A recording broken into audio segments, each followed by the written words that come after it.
I was fired exactly 36 hours before signing the transfer agreement for the system I designed. A $45 million deal. They thought I'd go quietly, but I only needed one word to turn that signing ceremony into a financial funeral, because they didn't know who they'd just fired. My name is Julia Monroe, and I've spent the last 7 years building systems that made other people rich. At 34, I was the lead systems engineer at EverExis, a mid-sized tech company in Denver that specialized in enterprise solutions. I'd like to say I saw it coming, but honestly, I was too busy perfecting the code that would supposedly secure our future. It was a Friday afternoon when Greg Voss called me into his office. Greg, our VP of Operations, a man who'd somehow survived an internal investigation for financial fraud just 6 months earlier, the kind of executive who wore his survival like a badge of honor, mistaking luck for skill. "Julia, please sit down," he said, not looking up from his laptop screen. The office smelled like his cologne, something expensive and suffocating, probably chosen by his third wife. I sat, noting the HR representative in the corner. Sarah something. She looked uncomfortable, clutching a manila folder like a life preserver. "I'll make this brief," Greg continued, finally gracing me with eye contact. "Due to budgetary constraints and organizational restructuring, we're eliminating your position effective immediately." The words hung in the air between us. Outside his window, Denver's skyline shimmered in the late afternoon heat. 36 hours. That's all that stood between this moment and Monday's signing ceremony, the one where EverExis would transfer my Nova Pulse system to Centrodyne Corporation for $45 million. "Budgetary constraints," I repeated, tasting the lie. "That's interesting timing." Greg's smile was all teeth and no warmth. "These decisions are never easy, Julia. You've been a valuable contributor." Valuable. I'd built Nova Pulse from scratch, spent countless nights debugging code while Greg was probably at his country club. The system was revolutionary, a predictive analytics platform that could reduce operational costs by 40%. Centrodyne had been salivating over it for months. "When does this take effect?" I asked, my voice steady despite the rage building in my chest. "Immediately. Security will escort you out once you've cleared your desk. Your final paycheck includes 2 weeks severance." 2 weeks, for 7 years and a $45 million system.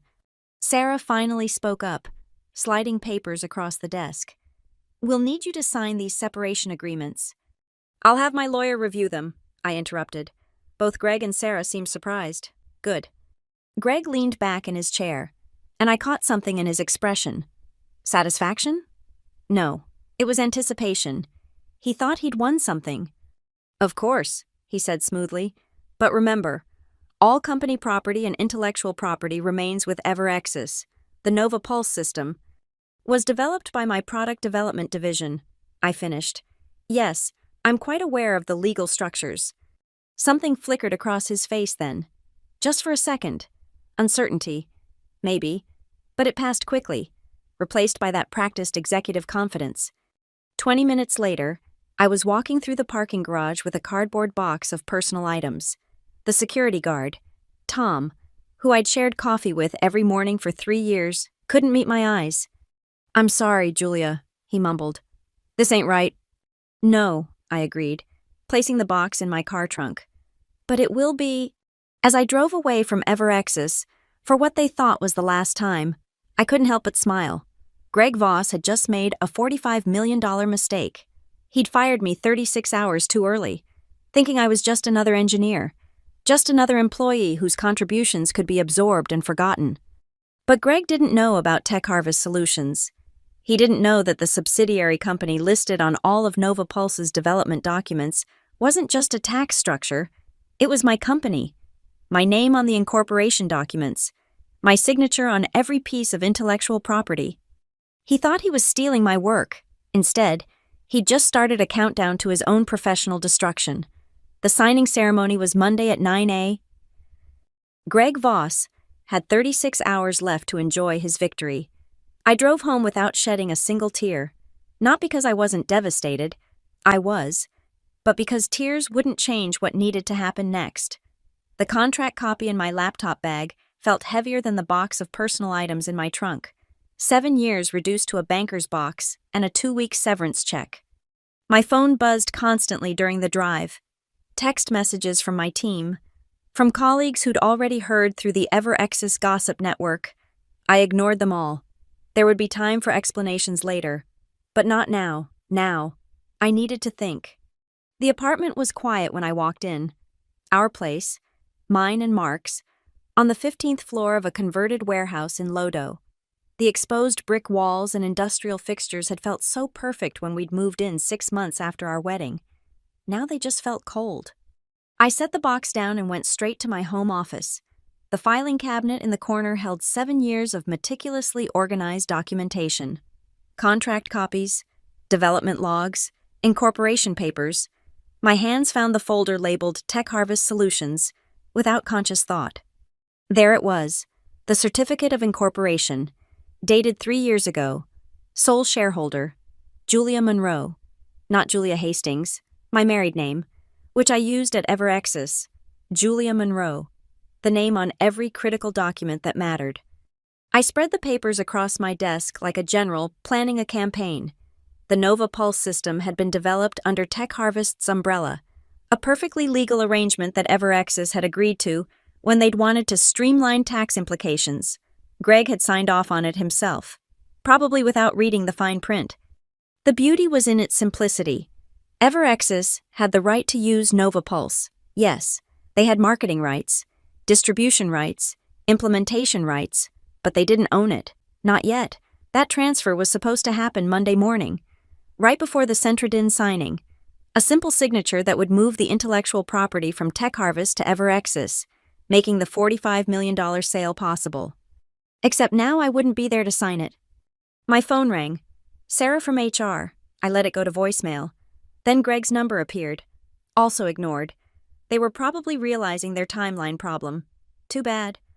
I pulled up the employment contract on my laptop, searching for the clause I remembered. There it was. Section 12.4. Employee agrees to cooperate in the transfer of any intellectual property developed during the term of employment. The key word being employee. As of 4:30 this afternoon, I was no longer bound by that clause. The irony was delicious. If they'd waited until Monday afternoon, after the signing, I would have had no recourse. The firing would have been cruel but legally airtight. But Greg couldn't resist. He wanted me gone before I could share in any recognition, before the announcement that would have made my contribution undeniable. His pettiness had created the loophole I needed. I canceled the farewell drinks I'd planned with my team for tonight. In the group text, I simply wrote, "Something came up. Rain check soon." The responses were immediate. Concern, confusion, anger on my behalf. David, my lead developer, asked if I was okay. I told him I would be. By 7 p.m., I'd reviewed every document twice. The ownership chain was clear and unbreakable. Tech Harvest Solutions owned Nova Pulse. I owned Tech Harvest Solutions. EverX's had a license to use the system, contingent on my continued cooperation. Without me, they had nothing but smoke and promises. Mark came home at 8, carrying takeout from our favorite Thai place. He took one look at my face and set the food aside. What happened? I got fired. He stared, processing. Today? But the Centradin deal. Signs Monday. I pulled him down beside me on the couch. Greg Voss decided he didn't want to share the spotlight. That's insane. You built that system. Yes, I said quietly. I did. I didn't tell him the rest. Not yet. Mark was a good man, an honest man, who believed in playing by the rules. He wouldn't understand what I was about to do. He'd want me to negotiate, to find a middle ground, to be reasonable. But Greg Voss had moved beyond reasonable when he'd stabbed me in the back 36 hours before my greatest professional achievement. He'd made this personal, and personal was exactly how I intended to finish it. That night, while Mark slept, I sat at my desk with a glass of wine and my laptop. The plan was forming, piece by piece. No lawyers yet. That would come later. No dramatic confrontations or emotional appeals. Just patience and precision. I opened a new email draft, addressed to Centradin's chief legal counsel. I didn't write anything yet, just stared at the blank page. Monday morning at 8:55, this email would change everything. One click would turn Greg's triumph into ash. For now, though, I saved the draft and closed my laptop. The silence in the apartment was complete, broken only by the distant hum of Denver's nightlife 15 floors below. Somewhere out there, Greg Voss was probably celebrating his clever maneuver, confident he'd eliminated an expensive inconvenience. He had no idea that he'd just armed a bomb and handed me the detonator. Saturday morning brought a flood of emails from Everexis. The internal announcement had gone out. Something about organizational restructuring and new strategic directions. My name was conspicuously absent from any mention of Novapulse or the upcoming Centradin deal. I scrolled through the company Slack on my phone, watching the reactions unfold in real time. The development team's private channel was buzzing with disbelief. Wait, Julia's gone? She literally built Novapulse from scratch. How does this make sense 3 days before the biggest deal in company history? Greg's taking credit in the all-hands email. Says he's been personally overseeing the strategic development. What a joke. David messaged me directly. This is insane. Everyone knows this is your baby. How can they do this? I typed back carefully.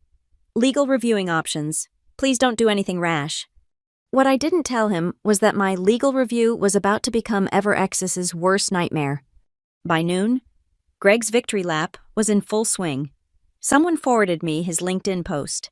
A thinly veiled self-congratulation about building winning teams and delivering transformational solutions. The comments were already filling with congratulations from other executives who smelled opportunity in the $45 million deal. Then, at 2:17 p.m., my phone rang. Not Greg or HR this time.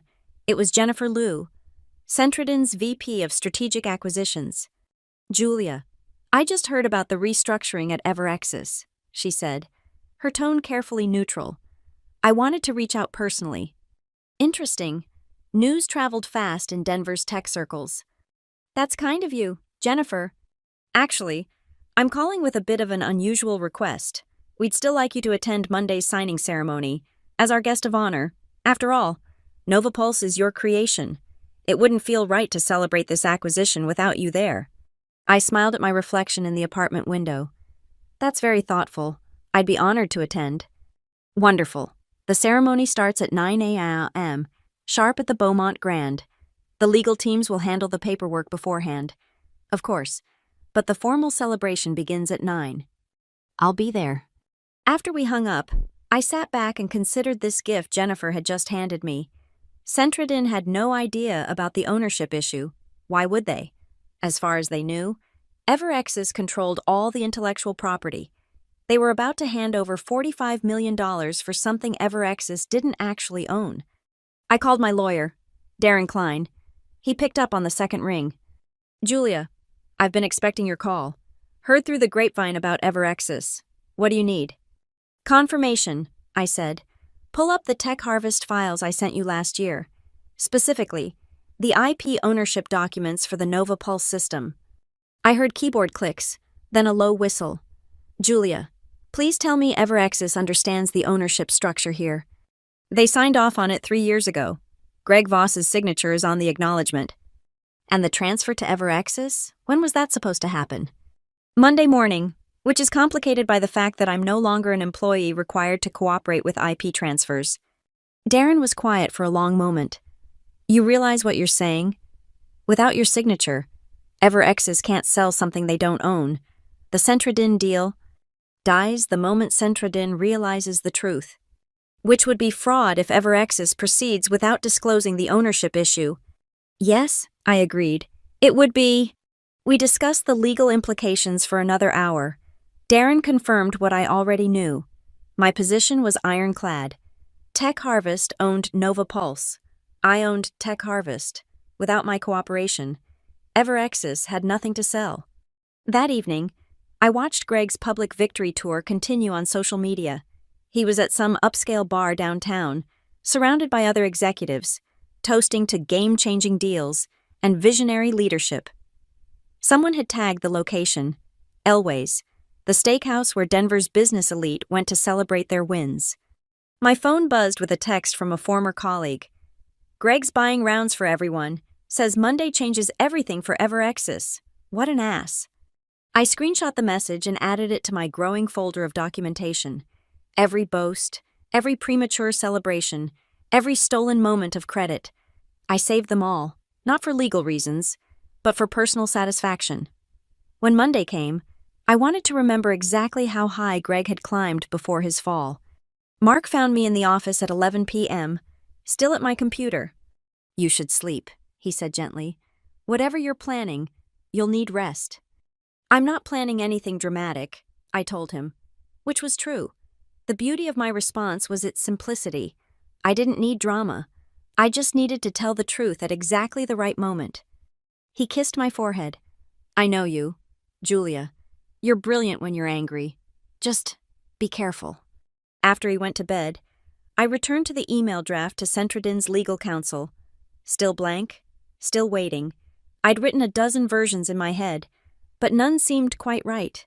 Too emotional, too accusatory, too detailed. Then I realized the power was in brevity. The fewer words, the more impact. Let their lawyers fill in the horrifying blanks. I closed the laptop and went to stand by the window. Downtown Denver glittered below, indifferent to the small dramas playing out in its glass towers.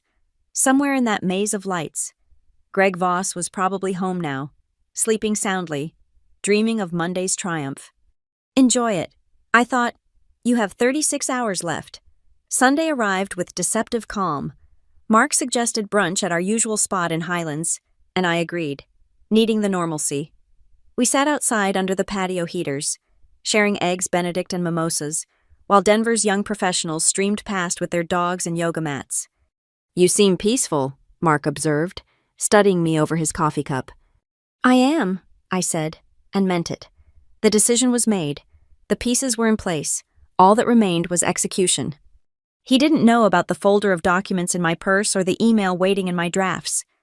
He didn't know I'd spent Saturday night confirming every detail of Tech Harvest's ownership structure. I loved my husband, but this was my fight.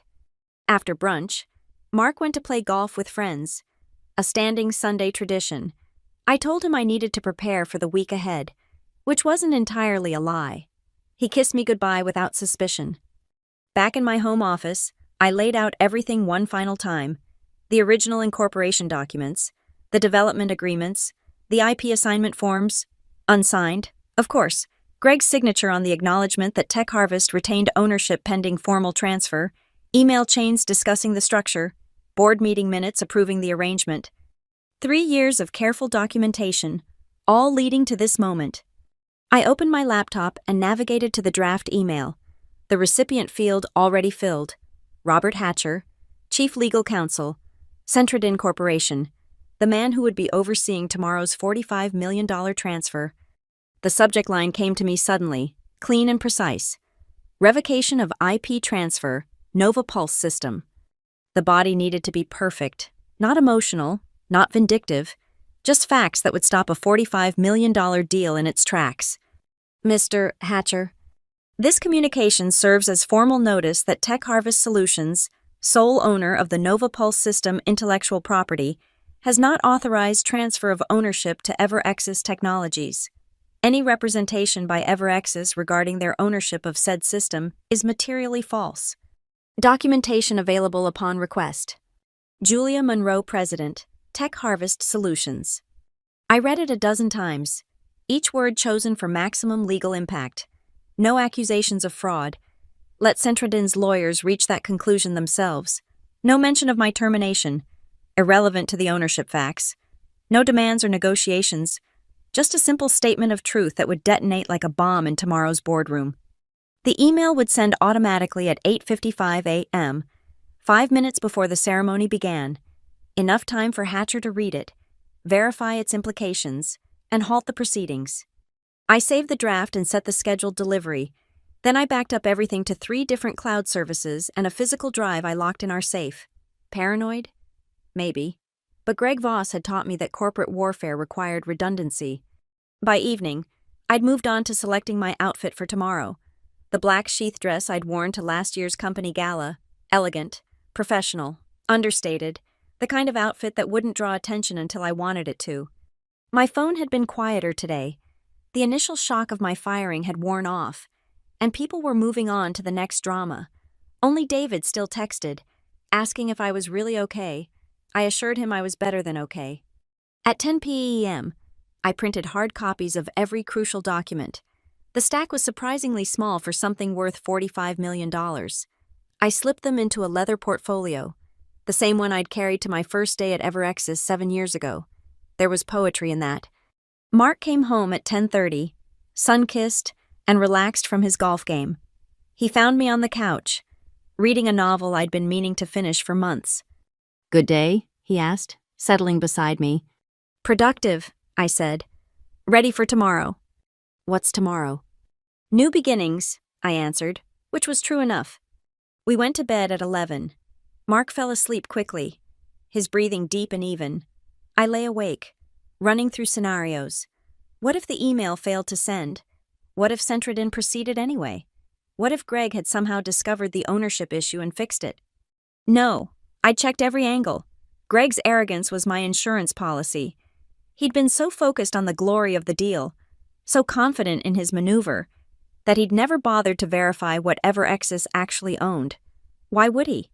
The lawyers had signed off 3 years ago. The board had approved. Everyone assumed the IP transfer was a formality. Everyone except the person who actually needed to sign it.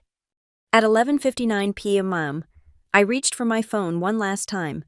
The scheduled email sat in my outbox, a digital time bomb counting down to 8:55 a.m., 9 hours and 56 minutes until Greg Voss learned the price of betrayal.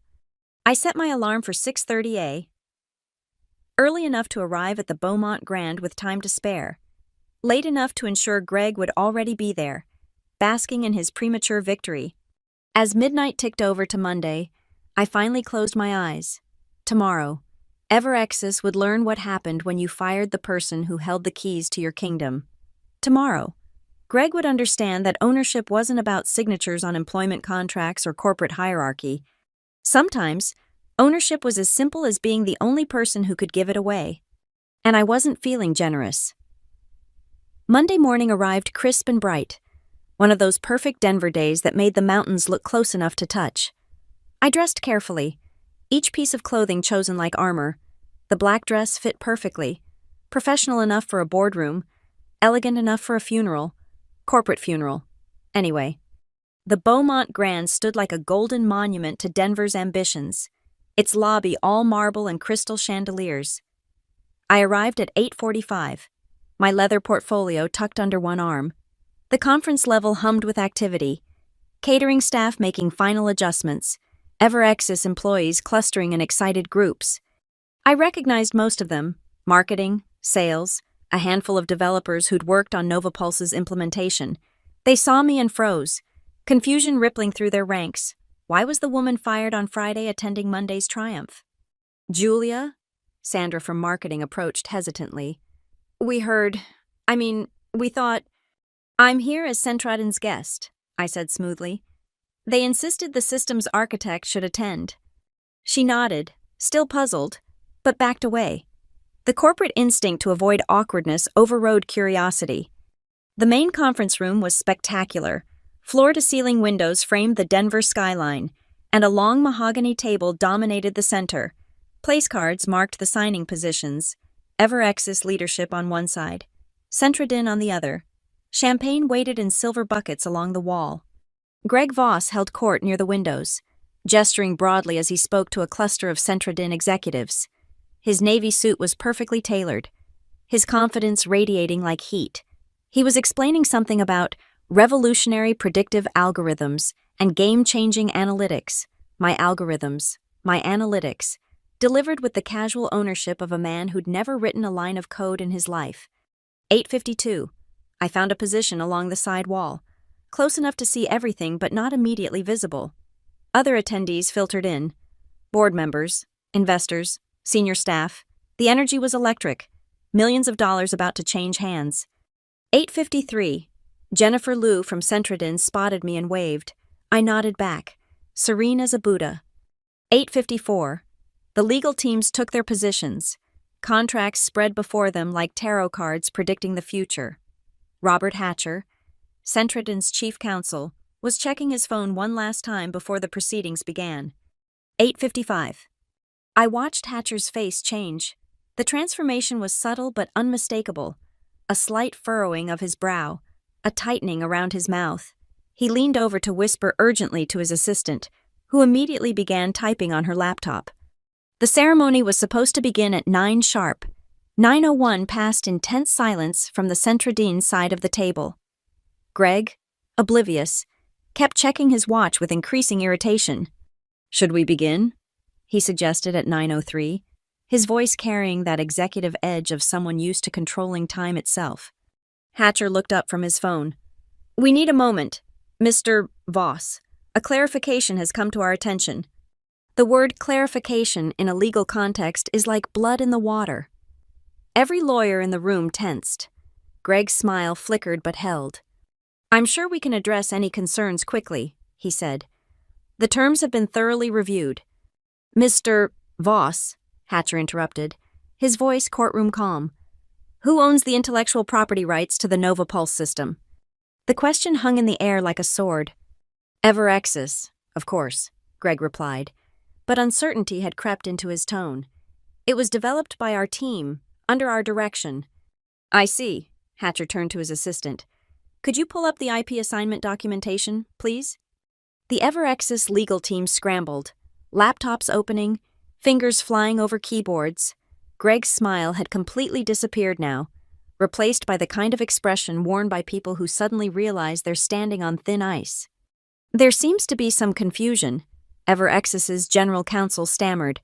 "The IP is held by a subsidiary, Tech Harvest Solutions, pending formal transfer, And has that transfer been executed?" Silence.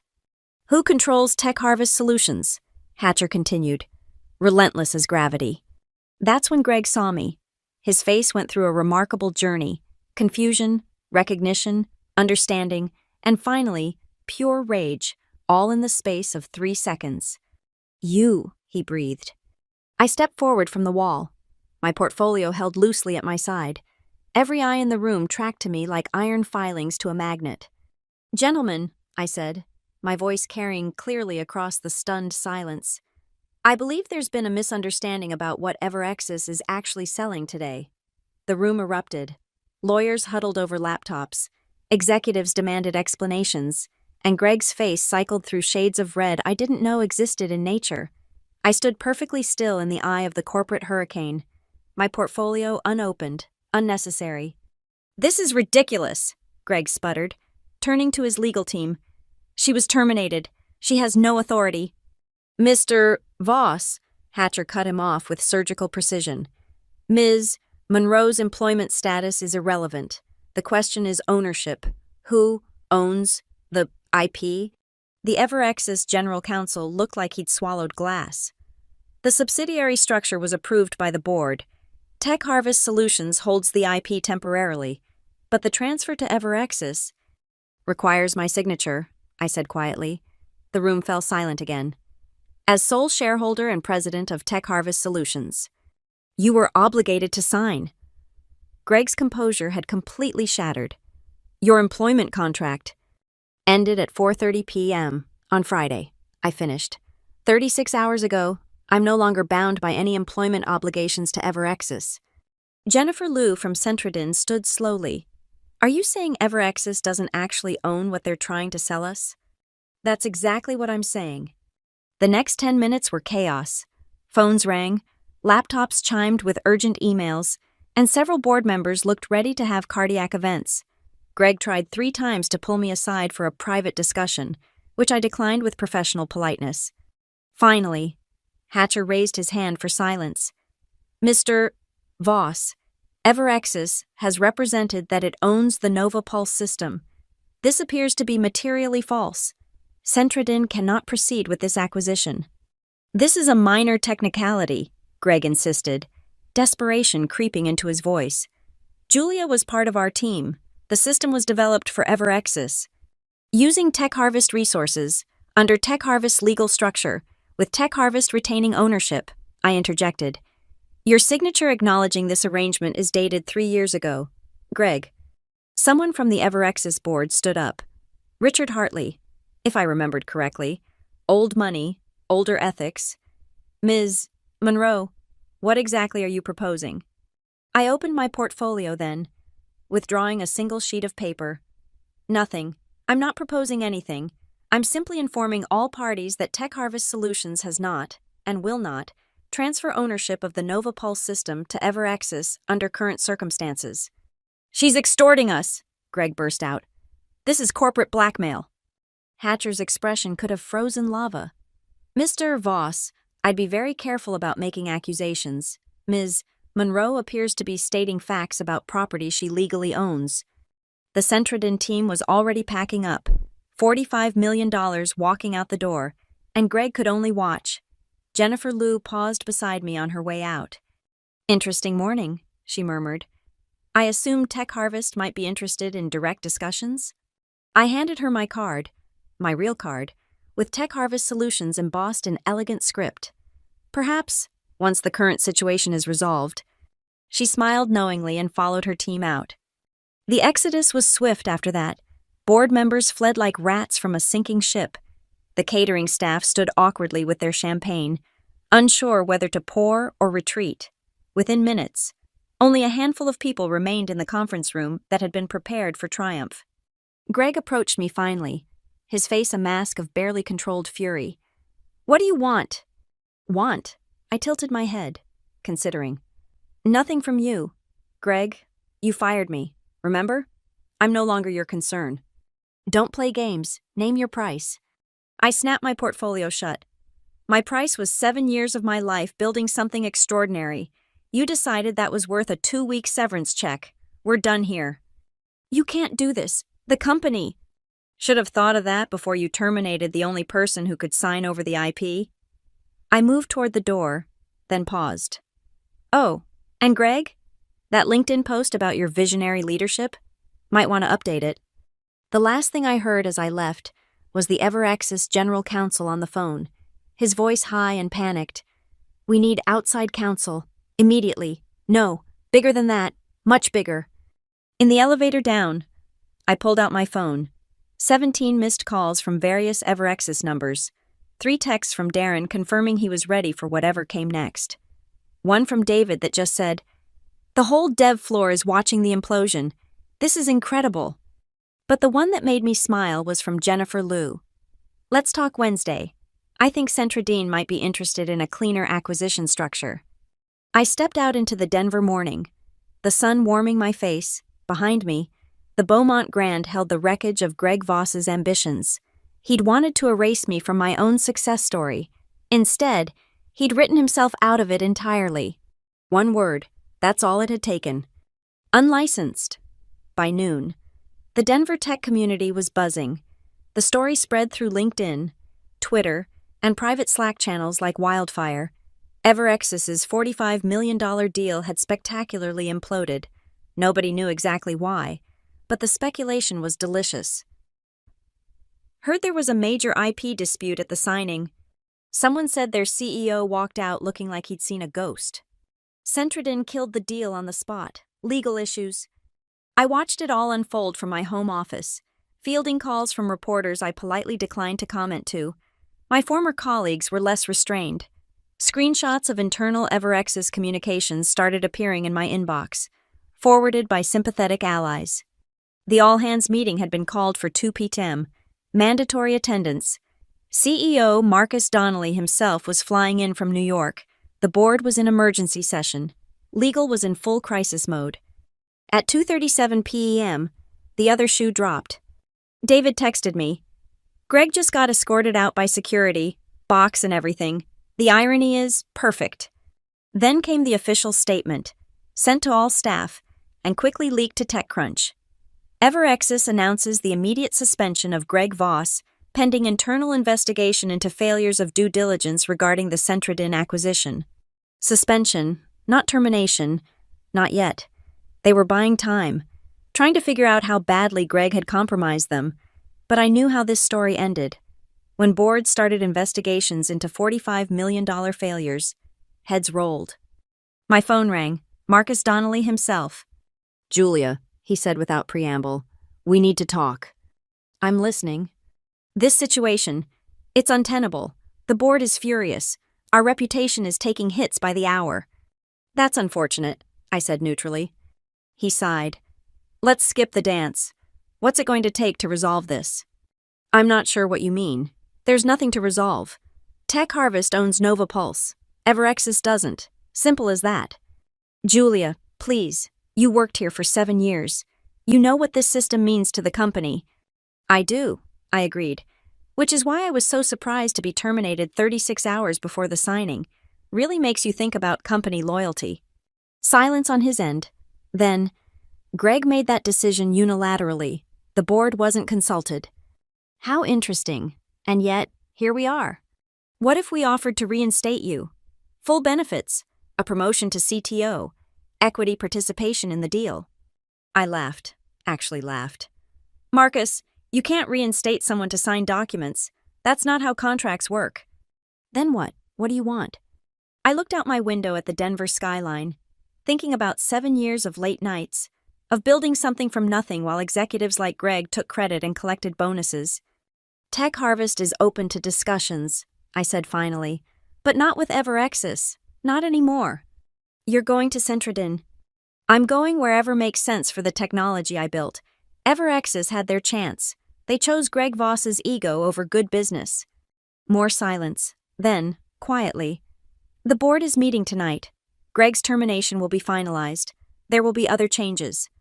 That's your business, not mine. Julia. Goodbye, Marcus. I hung up and immediately called Darren. They're panicking.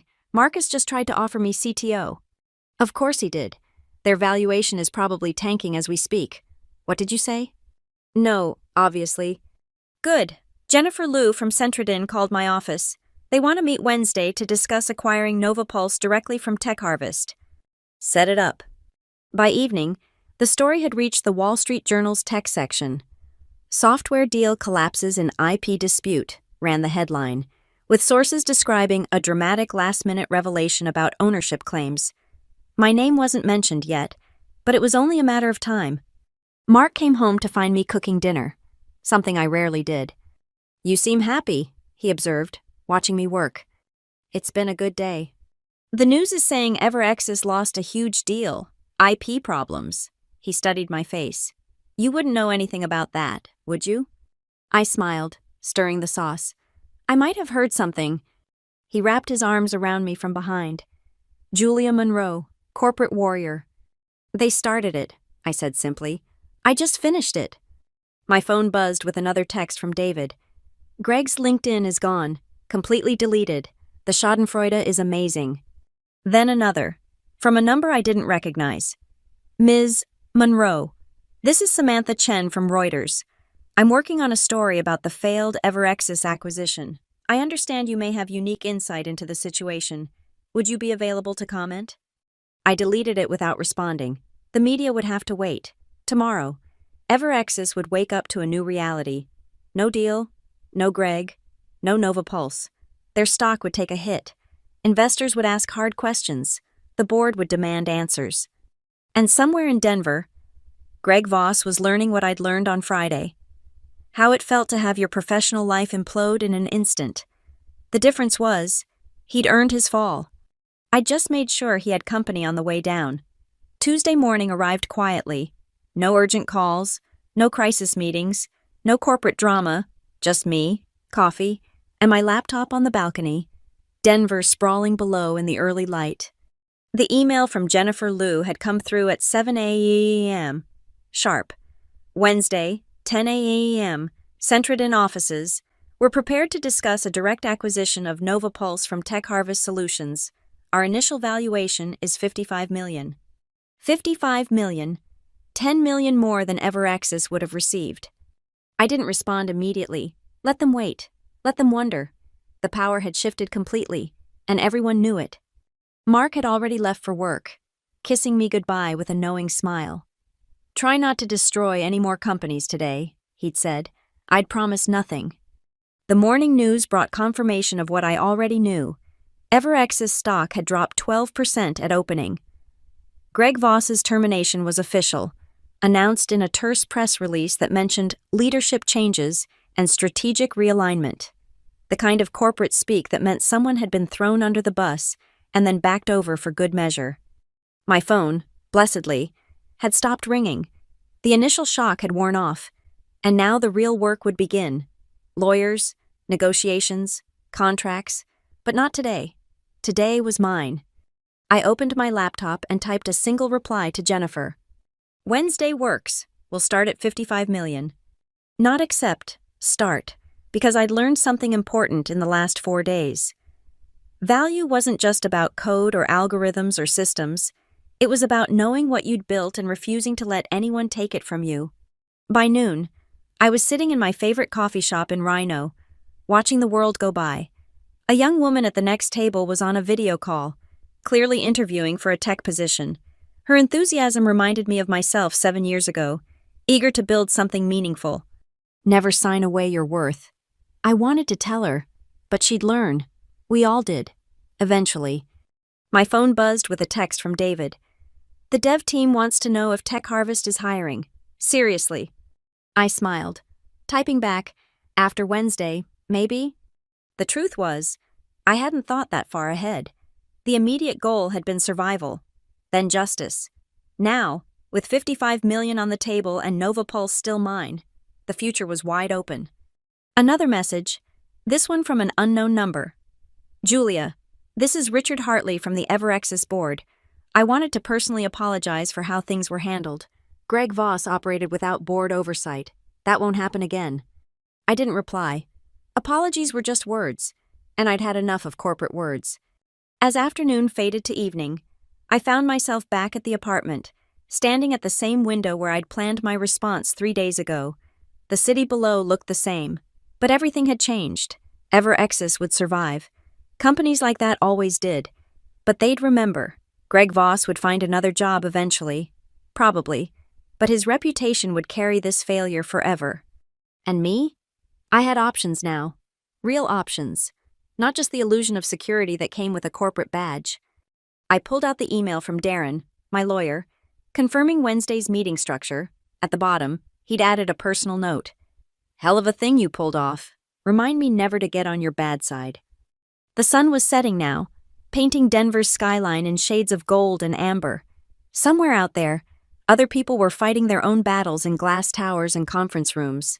Some would win, some would lose, most would compromise. But sometimes, if you were very careful and very lucky and very prepared, you got to do what I'd done. You got to look the person who betrayed you in the eye and speak a single word that changed everything. Unlicensed. One word, backed by 3 years of careful documentation and one perfectly timed email.